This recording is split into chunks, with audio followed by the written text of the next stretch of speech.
Before understanding this concave and convex mirror, let us understand what is the meaning of spherical mirror.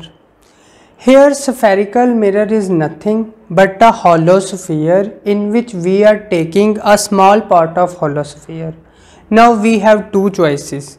Either we polish this part of hollow sphere from inside or we polished from outside. If we polish this from outside, then our reflecting surface become inside and this mirror is called concave mirror. And if we polish from inside and reflecting surface is outside, this mirror is called convex mirror. Now see some terms related to the spherical mirror. Here you see the spherical mirror forms a circle. These circles also have centers. These centers in the concave mirror is outside the mirror and the center in the convex mirror is inside this mirror. The points which are inside the mirror, we denote it with dash. So the center in the concave mirror is C and the center in the convex mirror is C dash. Here this center of a mirror are called the center of curvature of a spherical mirror. Distance between the center of curvature and the circumference of this circle is radius, and in this case this is a radius of curvature. There is a midpoint on the mirror. This point is called pole. The imaginary line between the center of curvature and pole is called principal axis, and the area which is used for the reflecting of light of a spherical mirror, that area is nothing but a aperture of a mirror. One experiment is conducted to both these spherical mirror. They are placed in front of a sun. From the sun, a parallel beam of light is coming and striking to both these spherical mirrors. In the concave mirror, these parallel rays converges at a point, and this point is nothing but a focus. And on the other side, these parallel rays diverges, and when we meet to appear this point in the spherical mirror, they meet at a point F dash, that is focus of a convex mirror. Now this new point is called focus, and the distance of the focus from the circumference or pole of the spherical mirror is called focal length. It is found that this length, focal length, is twice the length of the radius of curvature in both the spherical mirror. Both the laws of reflection are applicable to the spherical mirror.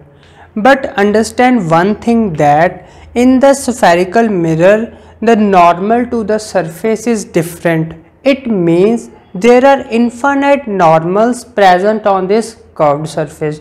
Then how we draw the normal? We take a small part of the spherical mirror, and on the small part it acts as a straight line. Then we draw a perpendicular line from that, and at that point we get a normal of the surface.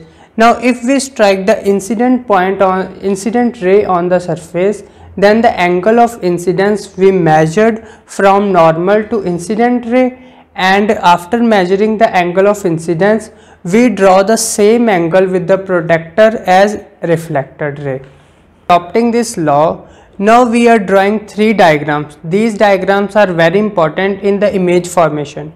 Our first diagram is when the line is parallel to the principal axis, then the light after reflection passes through the focus in both the spherical mirror. Our second point is when the light passes through focus, after reflection it becomes parallel to principal axis. And third point is when the light passes through the center of curvature, it bounces back in the same direction. It means the center of curvature is acting as a normal to the spherical mirror. Now see what kind of images are formed when the object is placed in front of these spherical mirrors.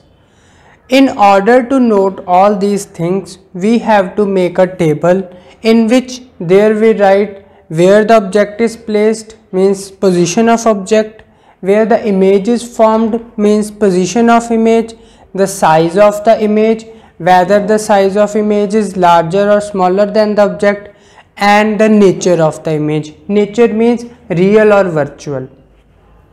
Now before going to place the object in front of a spherical mirror, let us understand some terms related to image according to this spherical mirror.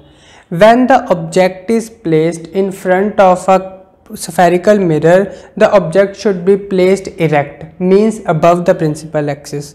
If the image is formed above the principal axis, then the image is erect, and if the image is formed below the principal axis, then image is inverted. If the height of the image is larger than the height of the object, then that image is called magnified image, and if the height of the image is less, then that image is called diminished image. If the image is formed outside the spherical mirror, then the image is real in nature, and if the image is formed inside this spherical mirror, then the image is called virtual image.